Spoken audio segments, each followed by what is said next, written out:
आज गुढीपाडव्याच्या मुहूर्तावरती मार्केटमध्ये जवळजवळ 8 ते 10 हजार पेट्यांची आवक झालेली आहे। यंदाचा हा 50 वर्षातला पहिला गुढीपाडवा असेल की ह्या वेळेला कमीत कमी आवक ह्या वेळेला गुढीपाडव्याला झालेली आहे। नॉर्मली कसं असतं की गुढीपाडवा हा एप्रिल महिन्यामध्ये येत असतो, परंतु आज हा गुढीपाडवा मार्च महिन्यामध्ये आल्यामुळं यंदा आंब्याचं उत्पादन घटल्यामुळं यंदा गुढीपाडव्याला तशी आवक कमी आहे। परंतु 8 ते 10 हजार पेट्यांची जरी आवक असली तरी आज पाडव्याच्या मुहूर्तावरती आपण पाहिलं असेल सगळ्यांनी त्या गिरायकांमध्ये फार मोठा उत्साह आहे आंबा खरेदी करायला, जेणेकरून येणारं जे नवीन पुढचं वर्ष आहे त्याच्यामध्ये शेतकरी, व्यापारी, ग्राहक या सगळ्यांचा त्याच्यामधनं उत्कर्ष झाला पाहिजे अशा पद्धतीने हा मराठी नवीन वर्षाची सुरुवात आज ह्या APMC मार्केटमध्ये झालेली आहे। आणि आंबा एक्सपोर्टला तर पाहिजे, पण वर्षी कमी आहे आंबा, रेट पण जास्त आहे।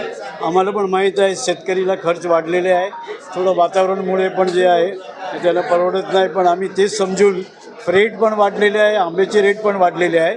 आम्ही आमचे इम्पोर्टर्स आहे त्यांना रिक्वेस्ट करतो यावर्षी थोडं आम्हाला सांभाळा, आणि जे आंब्या तुम्ही पहिले 100 टन घेत होते ते 40-50 टन घ्या, कसे पण आंब्याची एक्सपोर्टची सुरुवात व्हायला पाहिजे। आता आमच्याकडे पुढच्या वीकला ऑर्डर आलेले आहे, कॅलिफोर्निया, न्यूयॉर्क आणि ते अमेरिका आंबा चालू होईल, आणि लंडन पण चालू आहे। लंडनला पण आता हे सर्व ते डिमांडचं आहे, कारण काय इथे मुंबईला जेव्हा 300 रुपये डझन 3000 रुपये डझननी पण खाणं तयार आहे, तर तिथे पण पब्लिक आहे, आपले इंडियन आहे, त्यांना पण आंबे तर पाहिजेच।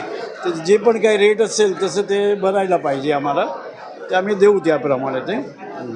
पण आंबा यावर्षी असं दिसतो की एप्रिलला जास्त आहे, तेव्हा आम्हाला अपेक्षा आहे की थोडंसं रेट खाली यायला पाहिजे।